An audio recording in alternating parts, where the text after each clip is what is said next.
और भाई कैसा है? बस बढ़िया भाई, तू सुना यार। बस यार ठीक। भाई समझ नहीं आ रहा यार कौन सी डाइट खाऊं, समझ भाई नहीं आ रहा। भाई वीगन डाइट ट्राई कर, वीगन डाइट। विराट कोहली भी वही डाइट खाता है। अच्छा ठीक है भाई, करते हैं। Day 2. हाय ने मेरा बल्लम। भाई कीटो ट्राई कर ले, चिकन भी तो खाना है। तो भोसड़ के इसके लिए तुम हमारे फ्रिज में घुस गए। Day 3. अरे भाई कीटो भी नहीं, if it fit your macros, समोसे भी तो खाने हैं। Later that night.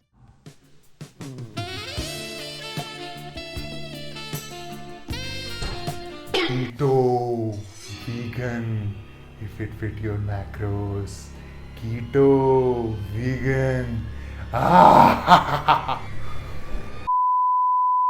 अगर आप भी ऐसे ही परेशान रहते हो या आप भी अपनी डाइट को लेकर कंफ्यूज रहते हो कि क्या खाऊं या क्या ना खाऊं, तो मेरे दोस्तों ये वीडियो आपके लिए है। नमस्ते यूट्यूब वासियों, कैसे हो आप सब? बहुत टाइम से हम वर्कआउट पे वीडियोस बना रहे थे, तो बहुत सारे लोगों ने हमें बोला कि डाइट पे भी वीडियो लाओ, तो हमने कहा ठीक है डाइट पे वीडियो सही। तो इस वीडियो में हम आपको जो भी फिटनेस इंडस्ट्री में पॉपुलर डाइट्स हैं, एक्सेप्ट वेजिटेरियन और नॉन वेजिटेरियन डाइट जो कि सभी को पता है, इसके अलावा जो भी डाइट्स फिटनेस इंडस्ट्री में फैले हुए हैं उसके बारे में बताएंगे। इन शॉर्ट उनका एनालिसिस करेंगे। और जैसा कि आपने वीडियो के टाइटल में पढ़ा होगा, इस वीडियो के एंड में हम आपको द बेस्ट डाइट भी बताएंगे जो पर्सनली हमारा फेवरेट है और जो आप पे भी श्योरली 100% वर्क करेगा। तो वीडियो को एंड तक जरूर देखना। वीडियो थोड़ा सा लंबा होगा बट आपके टाइम की कदर करके बोल रहा हूँ, वर्थ होगा। Let's get started.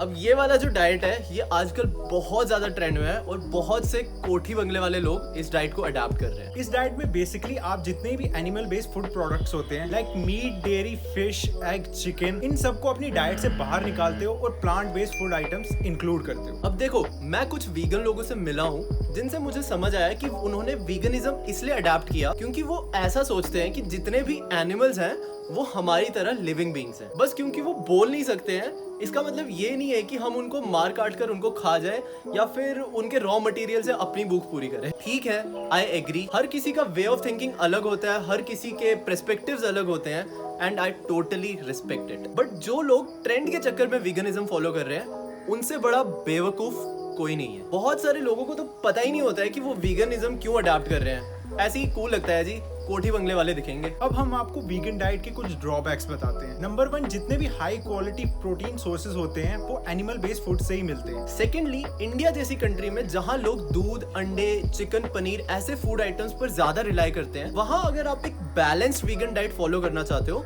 तो ऑब्वियसली आपको वो महंगा पड़ेगा। थर्ड पॉइंट, अगर आप वीगन डाइट फॉलो कर रहे हो तो आपकी बॉडी में न्यूट्रिएंट डेफिशिएंसी होने की प्रोबेबिलिटीज बढ़ जाती है क्योंकि आप वो सब फूड आइटम्स नहीं खा रहे हो जो मल्टीपल विटामिन्स और मिनरल्स में रिच होते हैं। लास्टली, मैं यही बोलूंगा, अगर आप एक वीगन डाइट फॉलो कर रहे हो विदाउट अ रीजन और अगर आप वो एफर्ट कर सकते हो देन गो फॉर इट। लेकिन अगर आप बस ट्रेंड फॉलो करने के लिए वीगन डाइट फॉलो कर रहे हो तो मित्रों, आपको विचार बदलने की आवश्यकता है।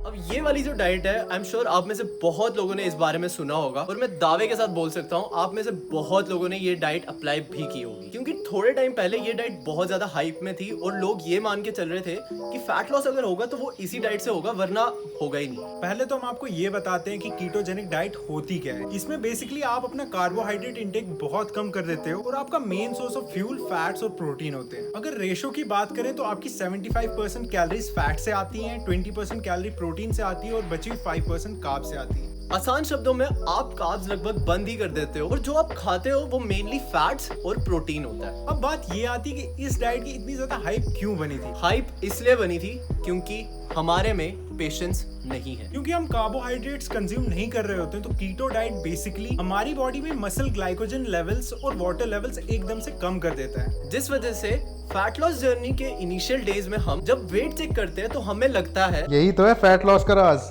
देखना भाई, अब मैं भी बनाऊंगा transformation video, lost 10 kgs in 10 days। But please इस बात को समझो, वो आपका फैट लॉस नहीं हो रहा है, वो वेट कम इस वजह से हो रहा है क्योंकि आपकी बॉडी से वाटर लेवल्स और ग्लाइकोजन लेवल्स कम हो रहे हैं। साथ ही साथ हमें रिसर्चेस से ये भी पता चलता है कि कीटो डाइट आपके फैट लॉस में कुछ मैजिकल काम नहीं करता है। जैसे रिजल्ट्स आपको एक नॉर्मल कैलोरी डेफिसिट डाइट पर मिलेंगे, सेम रिजल्ट्स आपको कीटो में रहते हुए भी मिलेंगे। अब मुझे पता है तुम्हारे दिमाग में ये सवाल तो जरूर आ रहा है कि भाई रिजल्ट तो सेम ही है तो फिर कीटो में क्या दिक्कत है। तो अब सुनो इसके ड्रॉबैक्स। नंबर 1, कीटो करते हुए आपके फूड चॉइसेस बहुत ज्यादा ही लिमिटेड हो जाते हैं। इस वजह से आपका अपने फूड के साथ रिलेशनशिप खराब हो सकता है। दूसरा ड्रॉबैक ये है कि जब आप कीटो डाइट स्टार्ट करते हो, तो जो आपके इनिशियल वीक्स होते हैं कीटो डाइट के, उसमें आपको अडेप्ट करते हुए बहुत दिक्कतें आती हैं। क्योंकि जब एक नॉर्मल बंदे ने अपनी बॉडी में कार्बोहाइड्रेट्स या फिर ग्लूकोज का सप्लाई ही बंद कर दिया, तो आपको इतने भयानक क्रेविंग्स हो सकते हैं जैसे कि एक ड्रग एडिक्ट को होते हैं। तीसरा ड्रॉबैक ये है कि कीटो सभी के लिए प्रैक्टिकल नहीं है। अब देखो, हमें पता है आप में से मैक्सिमम लोग अपनी लाइफ में से बॉडी बिल्डिंग ही नहीं कर रहे हैं। आप साथ में बहुत सारी चीजें कर रहे हो, जैसे कि कॉलेज जा रहे हो, स्कूल जा रहे हो, ऑफिस जा रहे हो या कोई भी जॉब कर रहे हो। इसका मतलब तुम्हें अपनी सोशल लाइफ भी तो मेंटेन करनी है ना। कार्ब्स तो हर जगह है यार, कहाँ कहाँ अवॉइड करोगे कार्ब्स। और सेकेंडली यार, हम लोग इंडियंस हैं, चावल, चपाती, दाल, राजमा, ये सब हमारे मेन स्टेपल फूड्स हैं। ये सब हम कैसे अवॉइड करते हैं? कल को कोई बंदा आ जाएगा और तुम्हें बोलेगा कि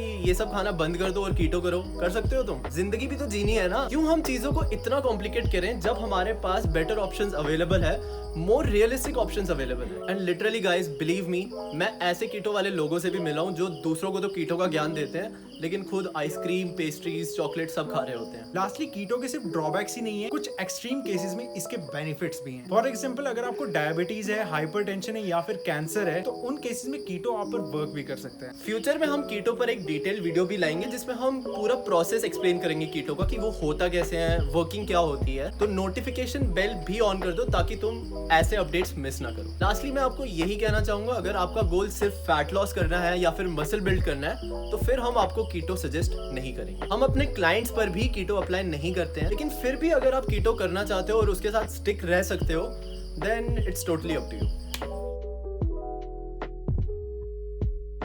IIFYM, if it fits your macros.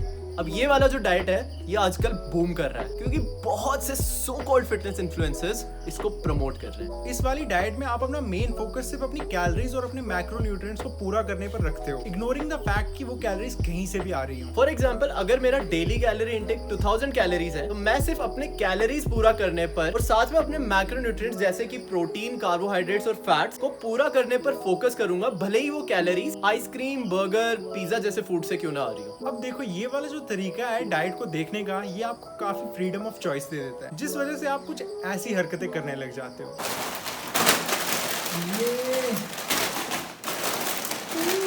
जो कि सही है। अगर वो फूड आपके मैक्रोज में आ रहे हैं तो आप प्रोग्रेस जरूर करोगे, भले ही आपका गोल फैट लॉस हो या फिर मसल बिल्डिंग। अब मुझे पता है तुम लोग फिर से यही सोच रहे हो कि इसमें फिर दिक्कत क्या अगर हम लोग अपना गोल अचीव कर रहे हैं तो। इसलिए अब सुनो इसके ड्रॉबैक्स। तो पहला ड्रॉबैक ये है कि हमारी बॉडी को सिर्फ मैक्रोन्यूट्रिएंट्स ही नहीं चाहिए होते हैं, हमारी बॉडी को माइक्रोन्यूट्रिएंट्स भी चाहिए होते हैं। माइक्रोन्यूट्रिएंट्स से हमारा मतलब हमारी बॉडी को विटामिन्स और मिनरल्स भी चाहिए होते हैं। तो अगर आप सिर्फ पिज्जा, बर्गर, आइसक्रीम ऐसे फूड सोर्सेज से अपनी कैलोरीज पूरी कर रहे हो, तो आपकी बॉडी में न्यूट्रिएंट डेफिशिएंसीज होने के चांसेस बहुत ज्यादा बढ़ जाएंगे, जिस वजह से आपको बहुत सारी बीमारियां लगने का खतरा भी होता है। दूसरा ड्रॉबैक ये है कि जो भी ये if it fits your macros वाले लोग होते हैं, इनको कोई आइडिया नहीं होता है कि किसी भी फूड का एक इंसान पर क्या हार्मोनल इफेक्ट होगा। फॉर एग्जाम्पल, अगर कोई इंसान लैक्टोज इंटॉलरेंट है, तो अगर आप उसको दूध या कोई भी डेयरी प्रोडक्ट दोगे तो उसकी बॉडी श्योरली साइड इफेक्ट दिखाएगी, क्योंकि डेयरी प्रोडक्ट्स की वजह से उसकी बॉडी में हार्मोनल इश्यूज और डाइजेस्टिव इश्यूज जरूर हो रहे होंगे। तीसरा ड्रॉबैक ये है कि अगर आप IIFYM वाला लॉ अपना रहे हो, तो there is a high chance कि आप कभी भी अपने मील्स के बाद सैटिस्फाइड फील नहीं करोगे। फॉर एग्जाम्पल, एक एवरेज समोसे में अराउंड 400 से 500 कैलोरीज होती हैं और दूसरी तरफ एक एवरेज ब्रेड ऑमलेट के मील में अराउंड 400 से 500 कैलोरीज ही होती हैं। तो आप खुद सोचो कि आप किसमें ज्यादा सेटिस्फाइड फील करोगे, एक समोसे में या फिर एक ब्रेड ऑमलेट के मील में। लास्टली मैं बस यही बोलूंगा कि there is a difference between shit eating and flexible eating. और ये जो तुम अपने सो कॉल्ड इन्फ्लुएंसर्स को देखकर अपनी डाइट में मैगी, चॉकलेट, ब्राउनी, केक्स ये सब इंक्लूड करने का सोच रहे हो या फिर कर चुके हो, ऐसा मत करो। ये सब सिर्फ देखने में अच्छा लगता है और व्यूज बटोरने के काम आता है, क्योंकि हमें सिर्फ एस्थेटिकली ही अच्छा नहीं लगना है, हमें इंटरनली भी हेल्दी रहना है। तो जैसा कि हमने अभी अभी जाना कि विटामिन्स और मिनरल्स भी हमारे लिए कितने इंपॉर्टेंट है, बट इस भागदौड़ भरी दुनिया में जहाँ लोग अपना प्रोटीन इंटेक ही मुश्किल से पूरा कर पाते हैं, वहाँ विटामिन्स और मिनरल्स पूरा करना तो बहुत दूर की बात है। तो इसीलिए हमें थोड़ी सी फ्लेक्सिबिलिटी प्रोवाइड करने के लिए फास्टन अपने एक बहुत प्यारा सा सप्लीमेंट लॉन्च किया है जिसका नाम है फास्ट एनफ वाइटलाइज। ये एक एफर्वेसेंट टैबलेट है जो आपका डेली विटामिन्स और मिनरल्स की रिक्वायरमेंट को पूरा करने में आपकी बहुत हेल्प करेगा। साथ ही साथ ये आपको पूरे दिन में एनर्जेटिक और एक्टिव भी रखेगा। तो इसे बाय करने के लिए डिस्क्रिप्शन बॉक्स पे पहले लिंक पर जरूर क्लिक करना और जो आपकी स्क्रीन पर हमारा कोड दिख रहा है इसे यूज करना मत भूलना। इससे आपको 10 से 15% एक्स्ट्रा डिस्काउंट मिलेगा। अब हमने आपको वीडियो के स्टार्ट में बोला था कि हम आपको द बेस्ट डाइट बताने वाले हैं, तो वो बेस्ट डाइट आपकी स्क्रीन पर ये रहा।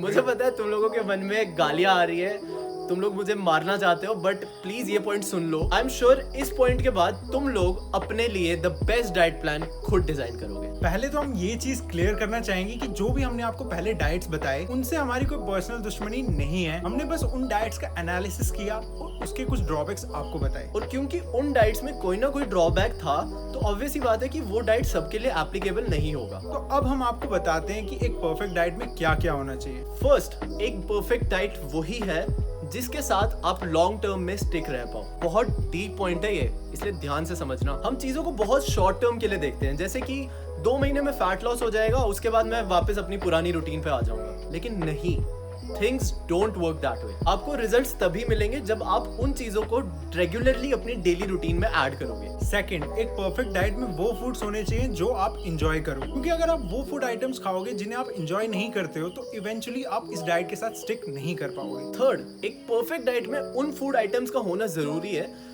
जो अफोर्डेबल है और इजीली अवेलेबल है। मैंने बहुत सारे डाइटिशियंस और न्यूट्रिशनिस्ट को देखा है, वो लोगों को एवोकाडो सजेस्ट करते हैं। 300 रुपए का एक आता है, 300 रुपए का। अब मुझे बताओ, एक नॉर्मल एवरेज मिडिल क्लास बंदा कहाँ से एवोकाडो लाएगा? और दूसरी बात, वो क्या उसको मतलब वर्थ है वो उसको मिलता है अगर वो। फोर्थ, एक बेस्ट डाइट में आपको सभी मैक्रो न्यूट्रिएंट्स और माइक्रो न्यूट्रिएंट्स सफिशिएंट अमाउंट में मिलने चाहिए। ऐसा नहीं होना चाहिए कि कार्ब्स नहीं है या तो फैट्स नहीं है या तो दोनों है तो प्रोटीन ही नहीं है, और अगर तीनों है तो विटामिन्स और मिनरल्स ही नहीं है। फिफ्थ, एक परफेक्ट डाइट वो है जो आपको सूट करे। सूट करने से मेरा मतलब है जिसकी वजह से आपको कोई भी हार्मोनल इम्बैलेंस, डाइजेस्टिव इश्यूज या फिर कोई भी साइड इफेक्ट ना हो। सिक्स्थ और मेरा फेवरेट पॉइंट, एक परफेक्ट डाइट वो होगा जो आपको जंक फूड खाने की फ्लेक्सिबिलिटी देगा। Last but not the least और मेरा पर्सनल फेवरेट, एक परफेक्ट डाइट वो होगा जो आपको फिटनेस के अराउंड रिवॉल्व ना करवाए बल्कि फिटनेस को आपके लाइफस्टाइल के अकॉर्डिंग रिवॉल्व करवाए, ताकि आप हर चीज बैलेंस कर पाओ। क्योंकि लाइफ का असली मोटिव बैलेंस बनाना है। संदीप भैया का डायलॉग था ये। तो ये सभी थी एक परफेक्ट डाइट की बेसिक रिक्वायरमेंट्स। लेकिन वीडियो खत्म होने से पहले हम आपको एक टास्क देना चाहेंगे। तो जब ये वीडियो खत्म हो जाएगा तो एक पेन और पेज लेना और उस पर जो भी रिच न्यूट्रिएंट फूड आइटम्स है जो आप एंजॉय करते हो, जो इजीली अवेलेबल है और जिन्हें आप अफोर्ड कर पाओ, उन्हें लिखो और उन फूड आइटम्स और अपने कैलोरी नीड्स के अकॉर्डिंग अपने मील डिजाइन करो, keeping in mind the basic requirement of a perfect diet. मुझे पता है 90% लोग ये टास्क फॉलो नहीं करेंगे, लेकिन जो 10% लोग करेंगे, आई एम श्योर उनकी बॉडी भी बन जाएगी और ही और she will have a good and better quality of life. तो ये थी आज की वीडियो गाइस। मैं लिटरली बोल रहा हूँ, अगर तुम्हें ये वीडियो समझ आ गई है तो अराउंड 90% लोगों से ना तुम्हें फिटनेस एंड न्यूट्रिशन के बारे में ज़्यादा नॉलेज आ गई है। और ये वीडियो बहुत सच में दिल से बनाई है। हम काफ़ी टाइम से ये वीडियो बनाना चाहते थे, और अगर आपको सच में ये वीडियो पसंद आया तो शेयर कर दो प्लीज़। मतलब अपने फैमिली ग्रुप्स में, अपने दोस्तों के साथ, जिम बडीज़ के साथ, किसी के साथ भी मतलब फैलाओ यार, ये वीडियो फैलाओ, लोगों को बताओ मतलब एक बेस्ट डाइट प्लान क्या होता है। और सब्सक्राइब फ्री है, और कमेंट्स में बताओ कि आपको और किन टॉपिक्स पर वीडियो चाहिए। हम ट्राई करेंगे हम उन पे जल्द से जल्दी वीडियो बनाएं। तो तब तक के लिए बाय बाय बाय। मेरा बल्लन थानेदार भाई कार्निवोर डाइट ट्राई कर ले, मार्केट में नहीं आई है, शेर बन जाएगा।